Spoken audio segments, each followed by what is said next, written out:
Okay, well, welcome everybody to this lunchtime learning session. I'm Lucy Macara.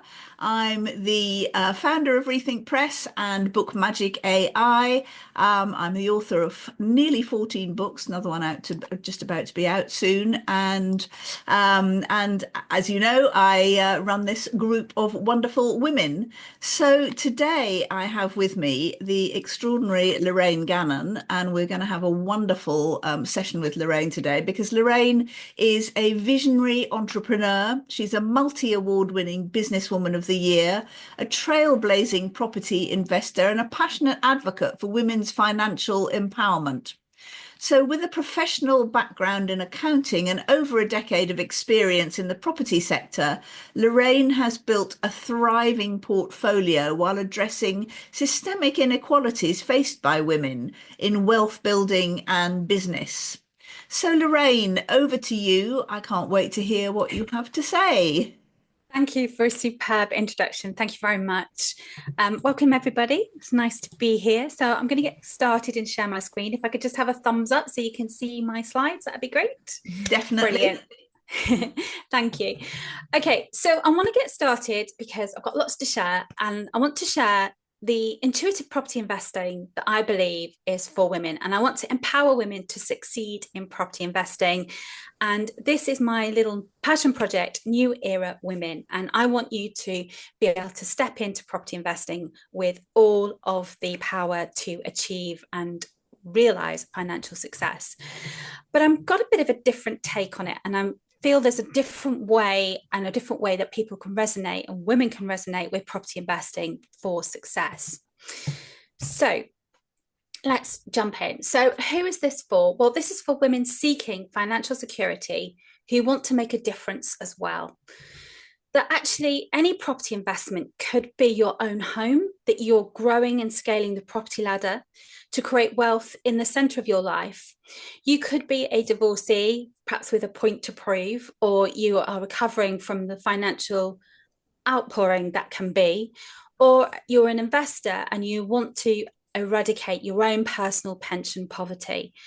Women experience pension poverty more than men because we tend to take career breaks for children, so we have less income going towards our pension contributions.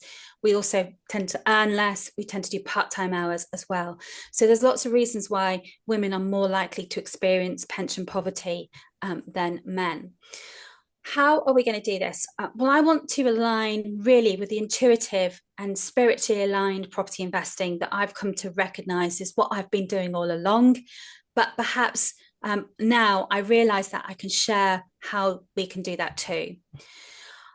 I think there are also some current blocks that women have uncertainty in property choices and sometimes can lack confidence, as do men as well. And what I want to help you understand is how you can transform that and how we can just flip the paradigm and look at this differently. Because the ultimate payoff is that financial independence and success by aligning the energy and intuition that you can get with property investment.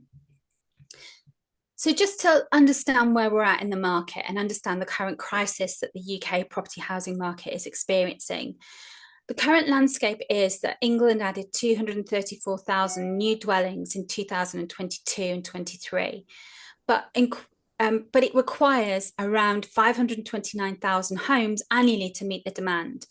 And this is fueled by migration and natural growth. So coming out of Brexit didn't solve the migration problem. We had a huge number in 2023, 750,000 people migrated to the UK. I'm not here to debate the rights or wrongs of that. I actually believe that migration should be a human right for people to be able to come and seek some kind of refuge in this country. But my migration impact is having an impact on our housing market. With a net migration of 685,000 in 2023, just in England, that number, and a significant numbers of 96,600 in temporary accommodation. So this is people that are residing in kind of hotels and hostels, and really isn't home or a house. It isn't somewhere that I believe people can actually sustain living for very long. But the strain on housing is unprecedented because of all of this. And every year for 25 years, immigration has exceeded emigration by more than 100,000 people. So that's an extra 2.5 million people, plus we have population growth. So there's a huge demand on property. Now, whenever supply and demand are in tension, first rule of economics is that prices go up. So that's what we're seeing. And there are infrastructure challenges within the UK, that the planning system is very complicated. So new housing is very difficult to obtain. There's a not in my backyard kind of mentality for some people in the UK. People don't want new housing built on Greenland development. So we have a real challenge to try and achieve the housing that we need. I know the Labour government are currently looking at this, but I don't think there are any quick solutions. Plus, once we get past where we're going to build the new houses, then we need the trades, we need the people that are actually going to build them. And we are currently struggling with that infrastructure. In 2023, there were minus 6,000 number of homes for social rent. So whether you agree with the right to buy or not, it's a fact that we don't have many affordable housing. So something has got to fundamentally shift to address this crisis. So we've got a big job on our hands. So I want to kind of empower people and see that property investing can be a win-win, that we can tackle the housing crisis head on and build a future where everyone has a place to call home. And I believe women are empowered to do that because of our natural skill set. So the prize of property investing is to create that financial security, harmonious living spaces. It's really important that they're well balanced, they're well designed, so that people can call somewhere a home. But that also gives you a well-designed, flourishing property portfolio. So the two are in alignment, they're in harmony.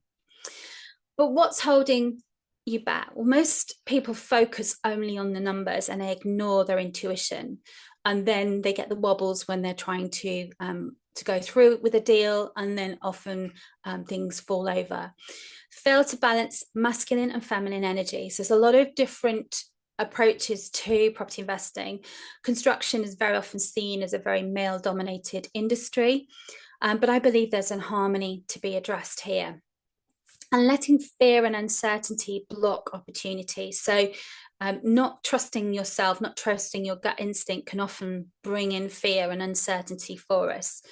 And also not recognizing the energy of a property. I'm a great believer that a property speaks to us. So properties aren't just buildings, they are energetic spaces that align with the people who own or occupy them. So this is a map of ley lines. I don't know if you are aware of ley lines, but I recently went to Glastonbury to Stonehenge and saw the Stonehenge stones, that sort of thing. There are lots of monuments and lots of sacred sites around the UK countryside where these things are aligned. Now, some people argue you can just draw a line between two things and you'll find a coincidence, but I really believe there is an energetic space and a way that the world speaks to us, and actually we can look into and find the right properties, the right energetic spaces that are going to feel great. Most of you will have had this experience already, because when choosing your own main home, you've probably gone into that property and the property has chosen you straight away. You've known straight away when you've walked around it that this is your home, this is your property, this is where you want to live.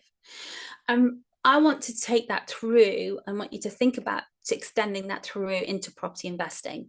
Exactly the same thing happens when you're looking around a property investment. If you love and like it, then you're more likely to create the energetic right space to not only create financial abundance, but also that people will love living there too. So I want to flip the paradigm, and I want you to think about property investing still as the property chooses you and not the other way around. And that actually women can use their intuition to guide successful investments, and harmonizing that space is as important as securing a good deal in terms of the numbers. So what I want you to think about is balancing the feminine and masculine energy. So I've worked with various different people who have introduced me to this subject, and yin is the kind of the intuition, the harmony, the creativity, the female kind of energy, and yang is the kind of the action, the negotiation, the logical, the construction.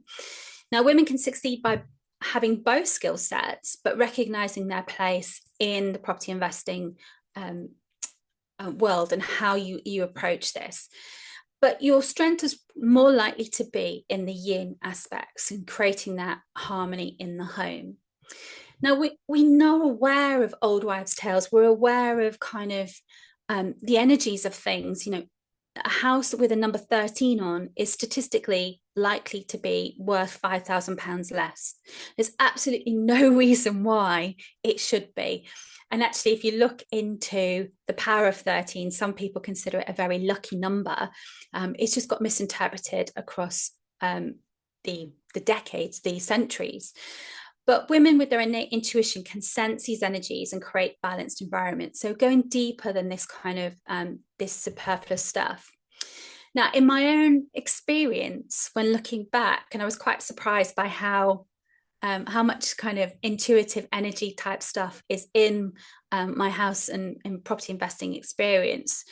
I've used dowsing. I have dowsing rods. Don't know if you've ever seen these. So I've got dowsing rods, use dowsing.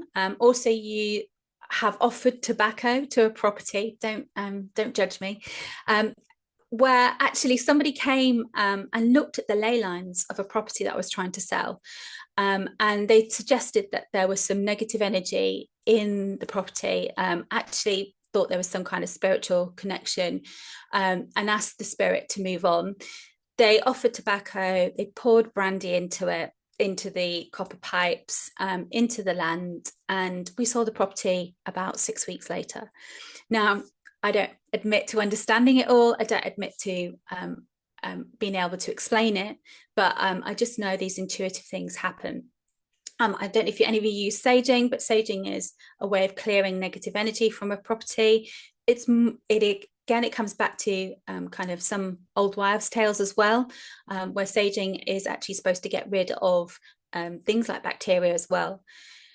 Fixing broken items is a really big thing. Having something broken in your home can really affect the energy of it, and it will probably affect your energy in that you will think and align that actually the property is broken because of that. So it's really important that you look to fix anything that is broken in a property. Decluttering. Stuff accumulates energy. Everything around us is energy. And I burn basil oil regularly as well, which is supposed to bring wealth with a diffuser. I have white salt stones on the cornerstones of my house. So on the four corners of this house, we have big white boulders that are supposed to reflect negative energy. And I've got evil eyes everywhere, Chinese mirrors to at the bottom of stairs to reflect back the energy. Crystals, I've got stuff all over my desk, little citrines and things like that. Put lucky pennies under the floorboards. Since my granddad died, I believe that he leaves pennies for me all over the place. So those are my lucky pennies. And then I put things like basil leaves as well around the home. So some of this may be eccentric, but some of this is just about creating a positive experience for me with the property that then means that I can then intuitively know that it's going to be a good investment as well. So is property investing yin or yang? Well, the yin energy is kind of this feminine, this passive, intuitive, soft. Women are very well known for having good timing and risk management. FTSE 100 companies with more women on the boards often have much higher financial rewards because it's seen the risk management is very good and investment is very good. And organized and vision, you have the vision to be able to see things. The yang energies are more masculine, active, logical, hard and fast, but it's not exclusive that you have one energy or the other because it is that balance.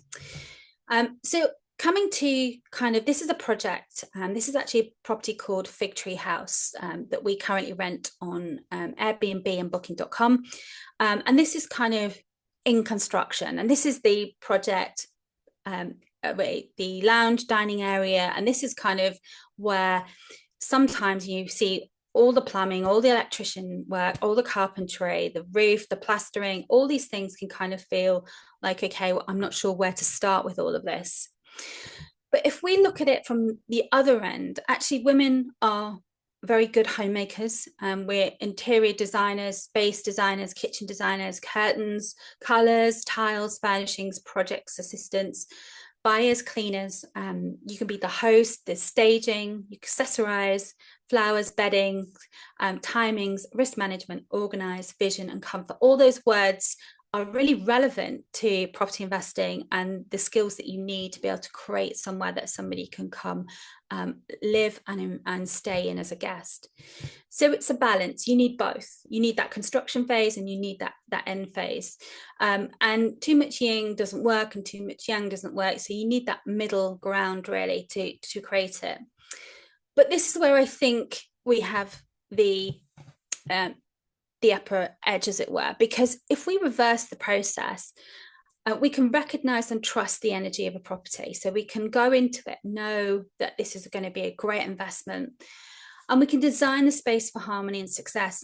I very often create a meaning to a project. So Fig Tree House was, I'm going to explain in a minute why that was called that, but it was a definite meaning behind that project and that house. We balance the financial and the spiritual goals. So we always have a vision when we go into a deal about what it is that is going to become. And we engage both those intuitive and practical aspects in the decision making. And this is the meaning. So literally in the back garden of this property is the most beautiful fig tree, right? It's huge. It's absolutely laden with figs, and I'm obsessed with figs. I absolutely love them. You can hardly ever get them in season, can you? And so we put in the name Fig Tree House. So we put in, you can see we had this sign designed. This is actually a wallpaper mural. I'll never say that word properly, mural. And it has figs in there. And this was a design that was inspired by the meaning of the property. So we went from mood board to reality. So we started off with, this was a image that I saw online of Facebook somewhere or Pinterest, can't remember. And this is the feel that I wanted to align with it, that kind of Mediterranean type feel to it that would be great for the property. And this is what actually has been created. Now, this is a photo that I have taken. It's not the professional photos, but you can see above the fireplace there, we've got an image of a fig tree. There's actually on the wall, just above the couch, there is a quote from Sylvia Plath, who talks about the fig tree in a poem, and talks about how in life, you can pick any fig off the fig tree, but whichever one you pick is where you want to be destined to go, and that actually not to sit there choosing too long because the figs fall off, and that actually life is just about making the decision and moving forward.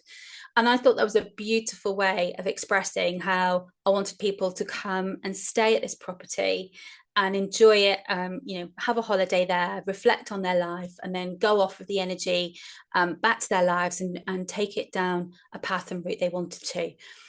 So you can see how I've built quite a big meaning behind this property. So it brings it to life. It gives us something to inspire people to come and stay with.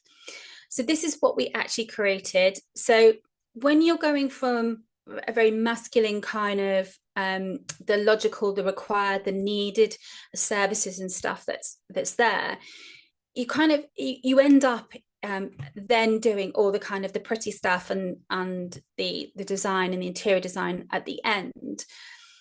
But a lot of this decision making is made right at the beginning, and this is where I think we have the kind of the ability to have the upper hand on this, because we can vision what we want and we can then reverse engineer it back into the project.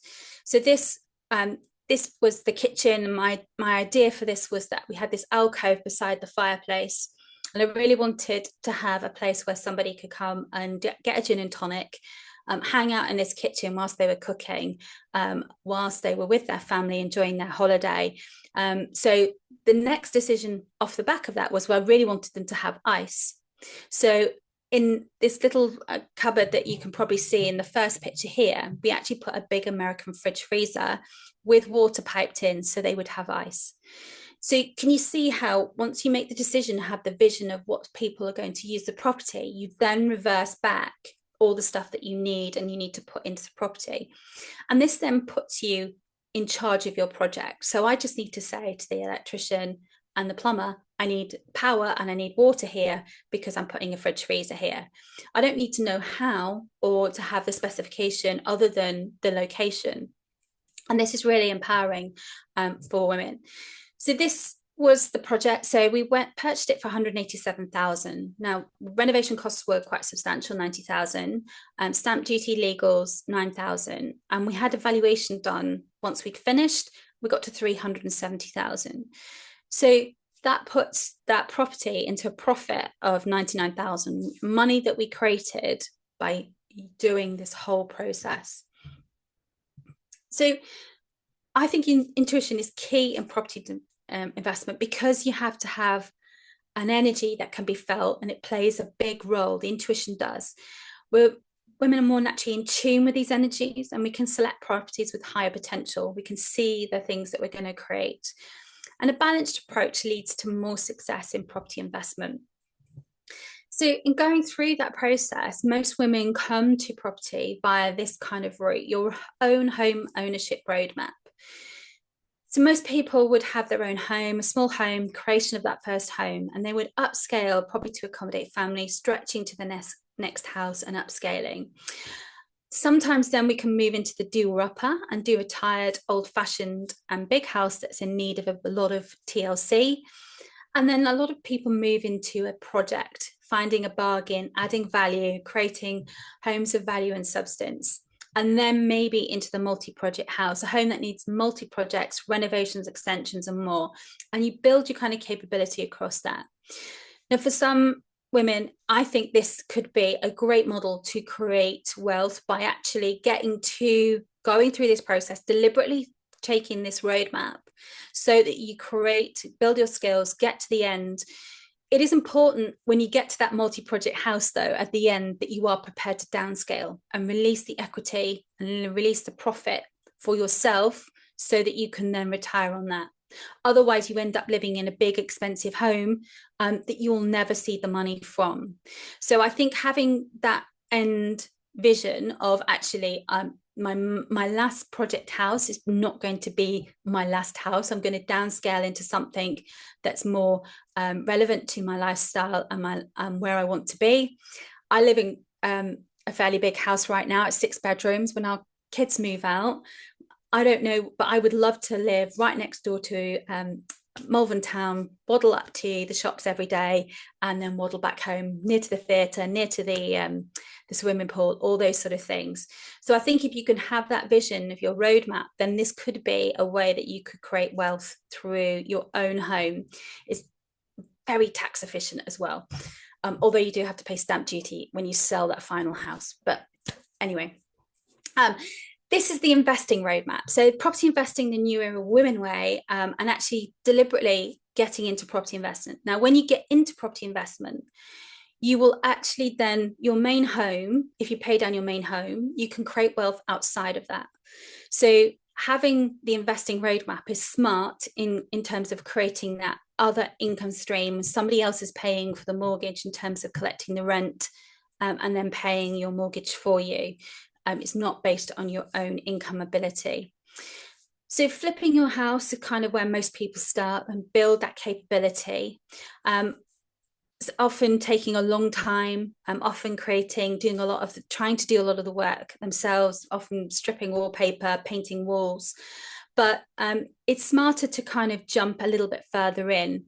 People then often look and try to expand their income by getting the first buy-to-let. Now, the first buy-to-lets aren't great at the moment because of the higher interest rates and the lower yields. House prices are relatively out of sync with that. So if you think, for example, you pay 5% interest, you'd need to be able to earn more than that in terms of the rent. So if your yield was only 4%, you'd be losing 1% on every pound that you borrow.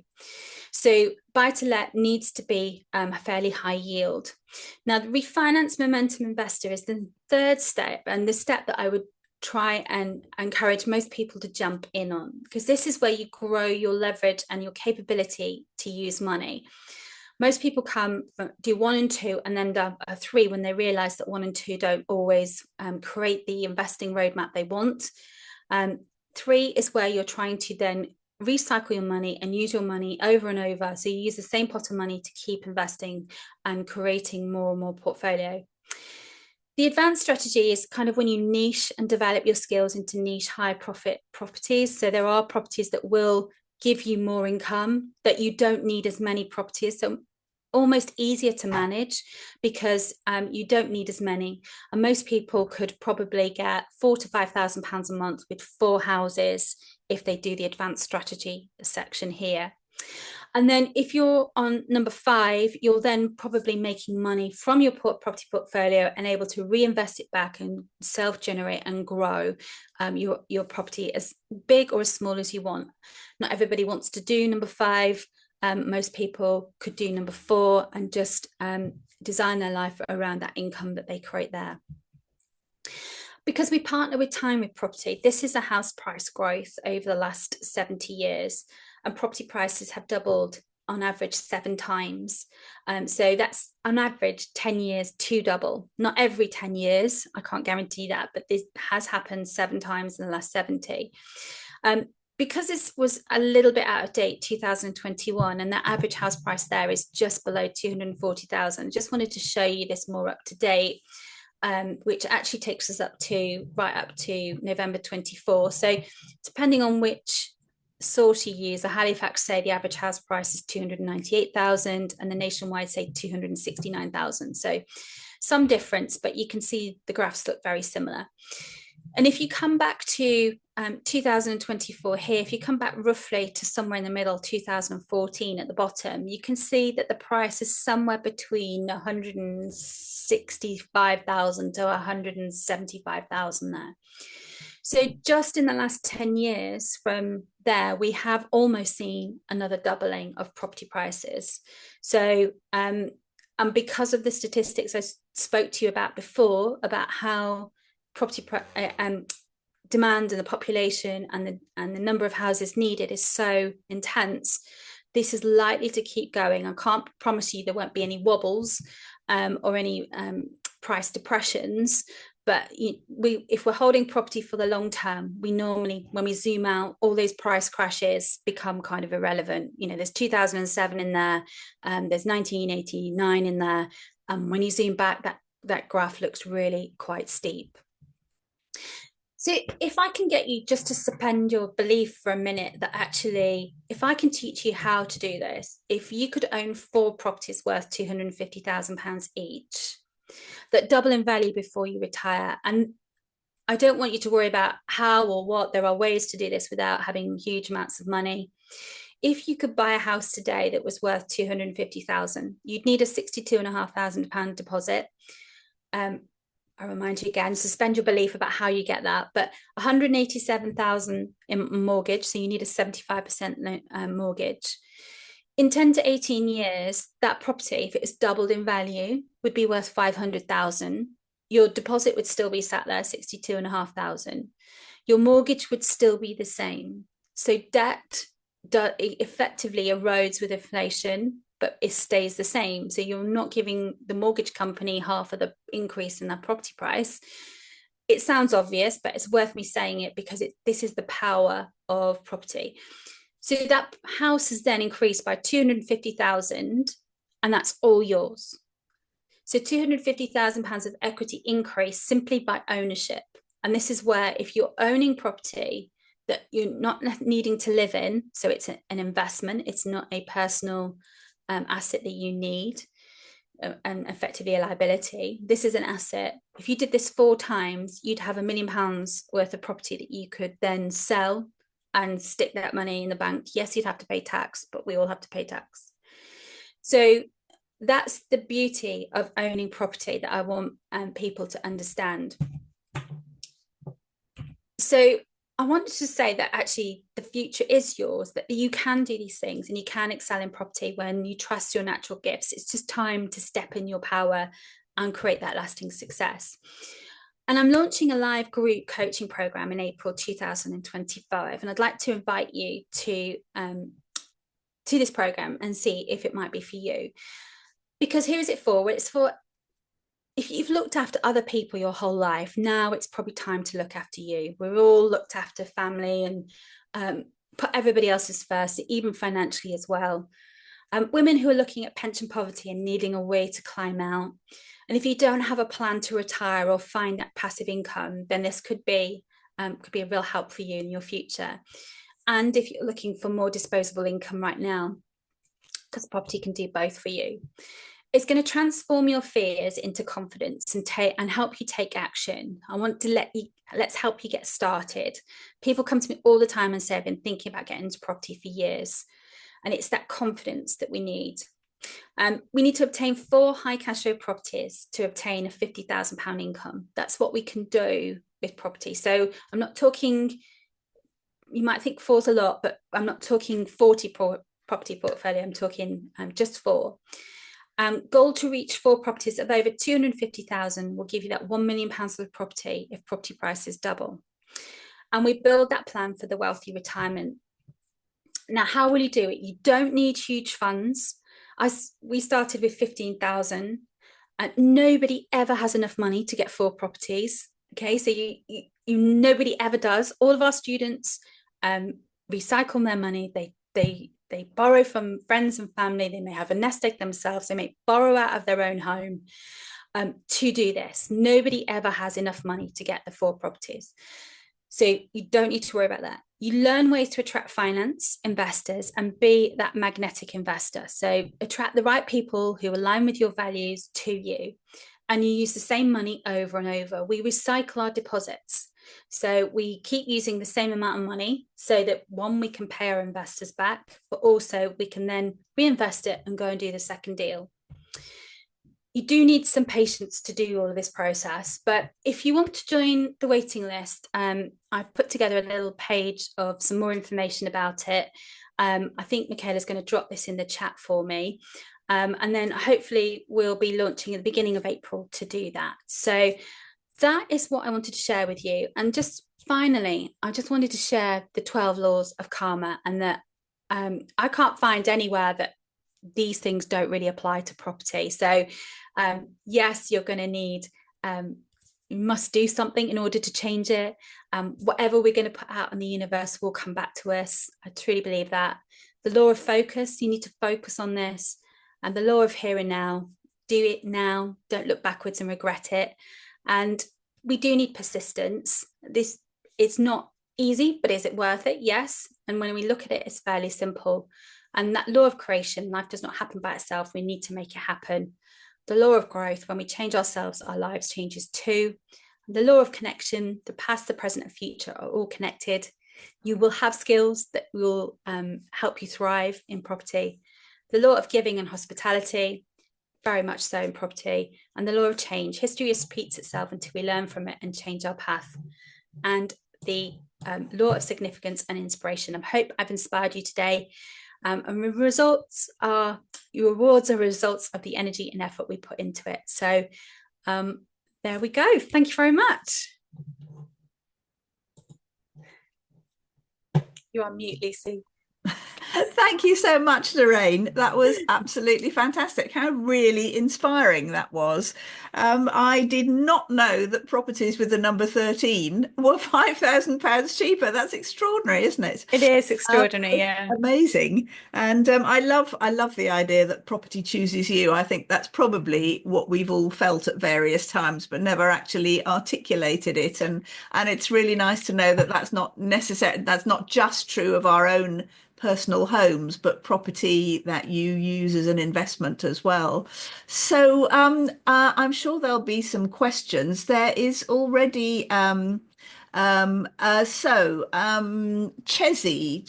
Voma. Chezi, I don't know where you are, because you've asked the question, how would you compare buying condominiums versus single family homes? I don't know if that means you're in the US, and if you'd like to unmute yourself and speak to Lorraine, please do. Yeah, hi everyone. Yes, I'm in the US. Hi. And hi. This is a very interesting topic because for the longest time I've been contemplating on this, on buying one of these two. But after listening to everything you said, I don't know if there's any more clarity or a property is a property, so.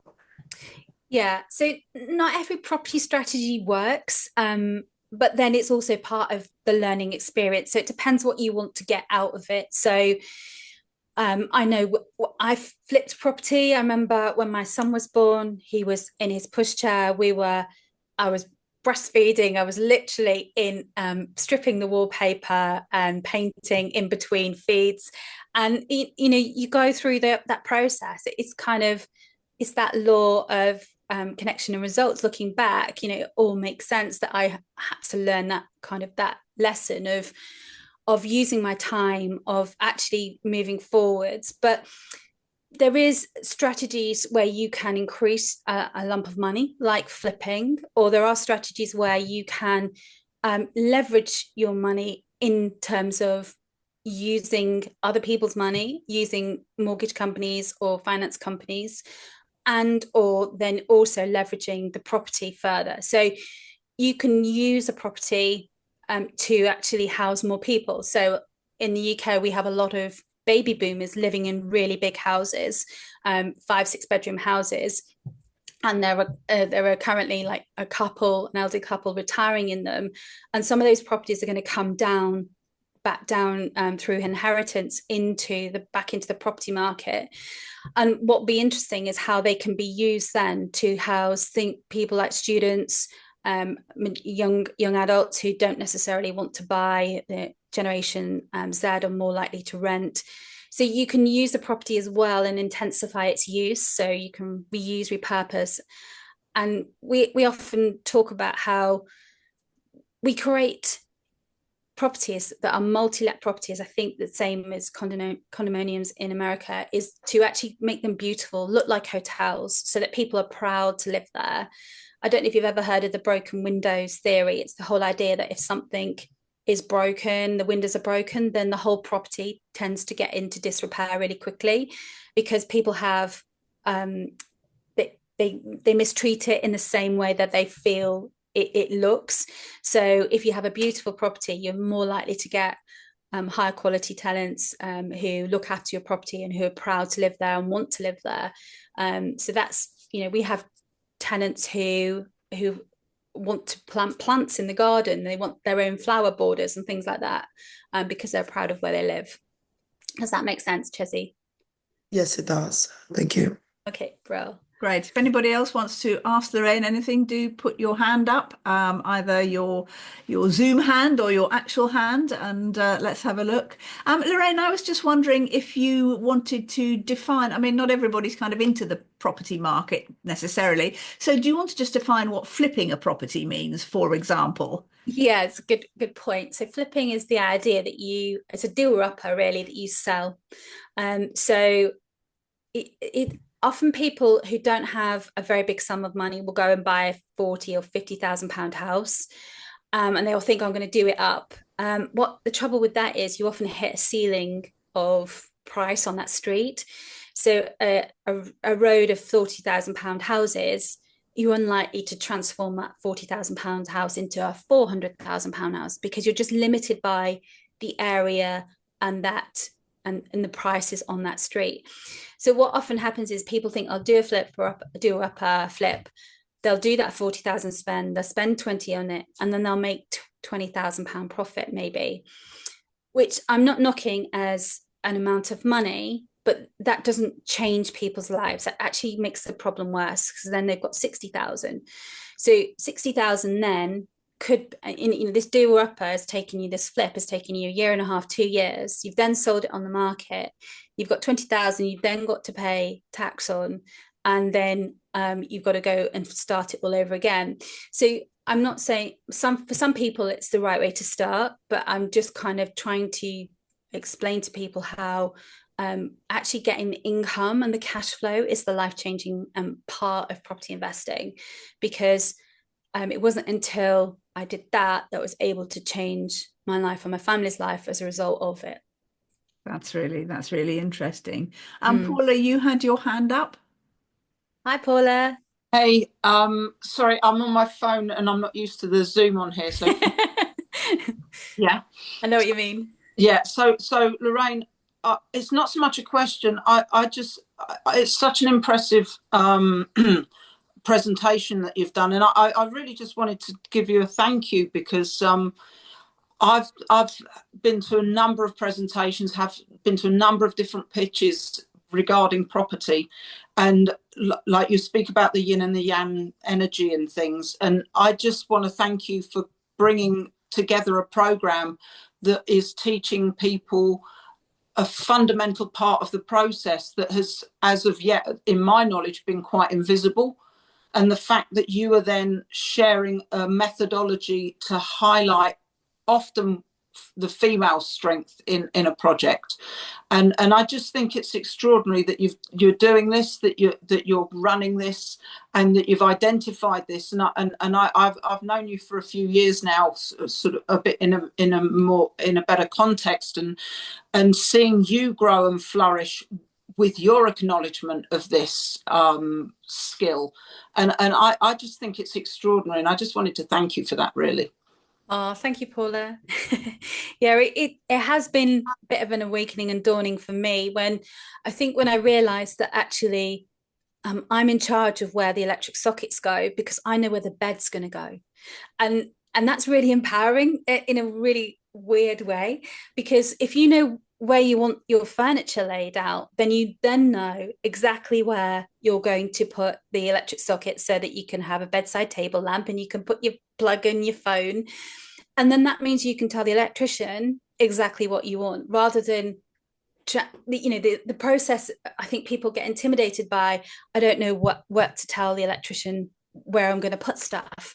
And actually, if you think about it, if you reverse engineer it, then actually it puts you in charge of the whole thing. And I think that's really where my light bulb came on in this process. So thank you, Paula.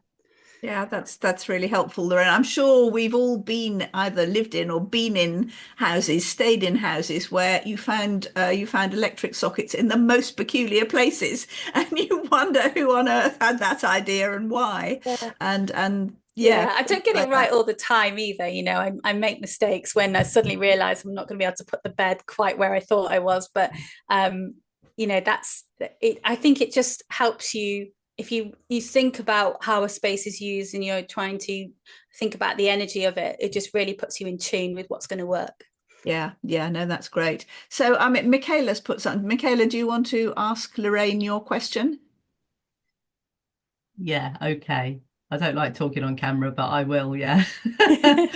So we live in Portugal, and well, we flipped our first house in the UK, and then we wanted to do another one, but we then decided that we were going to go and try our luck in Portugal because we could get more for our money. So we bought a farmhouse in Portugal with the intention of flipping that, and then children came along quite rapidly, and then we were like, oh no, I don't think we want to go through this again. So we didn't. So we stayed here, and we've just fell in love with the house completely, and we've lived here now for 20 years. But we do have a little ruin that we've been sitting on for this entire time and not doing anything with. It's got a new roof on it. But would you say it would be a good idea to borrow against the house that we're in? And we've got no mortgage at all. But would you say it would be a good idea to borrow against the house that we're in at the moment to renovate the ruin that we've got? Would that be a prudent choice? Well, I think it depends on your appetite to risk, but and I think partners have to be on board with this because often if they're not, then that can be a real challenge. But I would say very often our own home can be lazy money. So if you've paid off your main home, if you've got equity in your main home, then that's money that effectively you are not leveraging to be able to create wealth. Now, if you have a way of paying that money back through an income like a holiday cottage, then potentially you can leverage out of it. So that's a good way of using money. So what you're trying to do is borrow as cheaply as you can and beat the cost of that borrowing that money with the return you're going to get from your holiday let in the future. That will also create you wealth as well, whether or not you will realize that wealth, because you may always rent it out, or if you are going to sell it and flip it on, then it may be a fantastic way of creating a pot of money that you can go on and do something else with as well. So I think it depends on what your future retirement plans are. But I just come back to we see money in a main residential house you're living in as typically lazy money, and it could be out there working for you, because it could be your deposit that you can then go and get other money for. And this is how the rich get richer, right? Because if they've got £10 million sat in the bank, they can then go to a bank and borrow £30 million. And as long as they can beat the cost of that £30 million per month in the returns or the profit that's generated, then it's like printing money, because you're making more money than it's costing you to pay kind of the person behind you. And that's really why they say money goes to money, because of that relationship between, if you know how to use and make sure that you're beating your cost of your money, then it's always going to work for you. It's kind of like compound interest in reverse. Thank you. That was really helpful, and I think we might go for it. Yay! That's good. I'll send you photos. Are you going to flip, or are you going to rent it out? I think we'll probably do it to rent it out as a long let, because long lets are really hard to come by here. And there's since Brexit, there's this, don't want to take up all your time, but since Brexit, you have to have this D7 visa. You need to have a 12-month contract, and they're quite rare and hard to come by. So the rental market here is really buoyant. There's not enough demand for there's not enough supply to meet the demand for rentals. So go up. Yeah. So Gillian has a question. Gillian, do you want to ask Lorraine yourself, or shall I read it out? So Gillian says, do you have options / ways to be a safe investor? That's an interesting question. Yeah, I suppose it depends what you mean by safe, because I think the best way to be safe is to have plenty of cash flow. So as long as you can make your commitment to pay your finance, your bills, then you're always going to be safe. So we actually invest in multi-lets a lot, because we let out a property to 5 or 6 tenants. And those 5 or 6 tenants, if one of them doesn't pay, then we've got 5 other people paying us. So that means then we can always pay our mortgage. We've always got enough cash flow to pay our bills. And then we can sort out that arrears as well and catch up with that. Whereas if you're reliant, things like holiday lets and serviced accommodation can be a little bit more risky in terms of cash flow, because you have to wait for seasonal demand. So we do have holiday lets. I'm not a massive fan of it, because particularly starting out, you haven't got that regular cash flow. Whereas if somebody's paying you every month to live there, then it's good. So I hope that makes sense. That's great. And Gillian also just adds, this is to provide dosh as an investor myself. So about being a safe investor as Oh, okay. Why wouldn't you do it yourself? I'm not sure that you need to do a whole host of due diligence to invest in other people. So it's almost more complicated than getting into a marriage with somebody to invest with somebody, particularly if you're going to set up a limited company, because it actually then creates quite a big liability on you both. If you're just going to lend money, then always do it with a solicitor who can then protect and make sure that you've got the appropriate restrictions in place. Also, make sure that you understand somebody else's values, what's important to them, how they pay you back. There are 2 returns in lending money. There's a return of the initial capital. So when are you going to get your money back and how? And then there's a return on the money. So the interest, that you pay each month. And very often, the higher the interest rate, the more risky it is. So be skeptical about going for really high interest rates, because there's probably a reason why it's really high. So you're better off going with safe and lower with more security. You can put things in as well. Yeah. Okay. So are there any more I think so. We questions? have Khadija who says, I've now lost. I plan to convert my house into 6 studios. My challenge is at the moment finding the right builders who would not rip me off. Is that an issue that you've dealt with, Lorraine? Yeah, and I would always go with recommendations. So I would probably go to some networking events, some property networking events, and see who is getting recommended. I'd want to go and see the projects. I'd also want to understand how many projects they've got going on, because the other danger you have with a really good builder is that they get really busy and then they can't finish the project. So somebody who gets recommended a lot can often end up being quite slow. There is a different way of potentially doing this, and it's actually employing somebody that we would call more of like a project coordinator. So we often recommend to actually have somebody like a carpenter who project manages the whole thing, and then you take trades in separately, so that you have the first fix, the second fix, and do trades one after the other.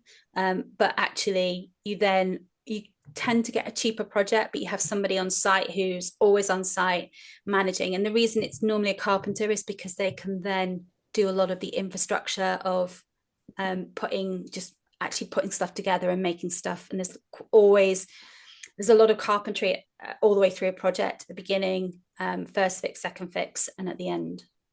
So yeah, that would be my advice on that. Great. Chantal has a question. Chantal, do you want to ask Lorraine? Hi, Lorraine. Hi. Hi.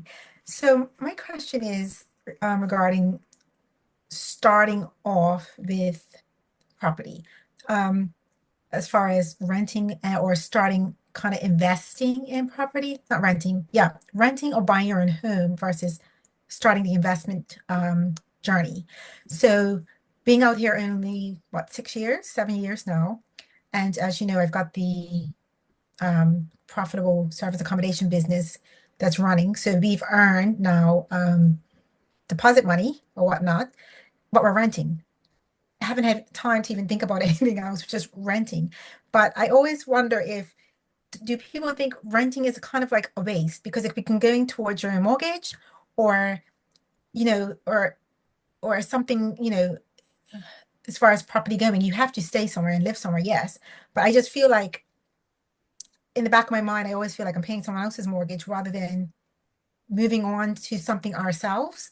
And at this point, well, I'm also back into your training course as well, which is part of this journey. But I just never know. I've always been spinning wheels on, should I be rushing now to purchase our own home so we can kind of do some of these things that you've suggested, or just kind of take what comes our way as a deal and just work with, if it's a good deal, it doesn't matter what it is, whether it's a good investment deal or if it's a good deal that we can actually use for our home. And I would like to set my feng shui and all my crystals and things up, which I do use, and I burn diffusers and things like that in my own home. But this is our third house since we've been out here that we've rented for various reasons. Landlords sell, or somebody passed away in another house and things like that. So what I don't want to do is have to keep jumping from rental to rental either. It's almost like you want to lay some type of route, but then should I do that or use what money we may have now to start the investment process? Yeah, I think it's a very personal decision because it depends on your life circumstances. So, often having a family can kind of ground you. So I don't know if you have plans to have family, if you have family right now, those things can tie you in and actually create a need for that base even more. But I think it depends on what you want to do. I was talking to a lady the other day who is trying to create an income, so actually she can go and stay 3 months of the year in a different Airbnb across the world, and that is a lifestyle that she wants to create. That actually she wants to go and stay in amazing places, Cape Verde, Thailand, live that lifestyle. So I understand where you're coming from about the kind of the waste and the rental. But if you create assets that actually pay that for you, then actually you're not, it's kind of, which it was what we're all trying to do anyway. So if you've got assets that are going to pay that lifestyle down for you, then it doesn't really matter that you don't have or own your own home. But I do hear you about creating a space that is yours, and that you don't have to keep cleaning or cleansing or doing all of that sort of energy work around it. So and really create it to suit you and your tastes and your styles. So yeah, and probably doesn't help you very much, but I do think it's very personal to you and your decision. I personally would really struggle to rent because of our son's special needs. We really need a specialist house, and actually, if we don't have those facilities, then we're really going to struggle to live and function as a family. I think the more flexibility you have, kind of the less decisive that decision is. Right, Lorraine, we've got one last question from Nina, and then I think we have to finish. So, Nina, I'm going to read your question. She says, I have decent equity in my residential home, which I would like to use for a deposit on a multi-let investment.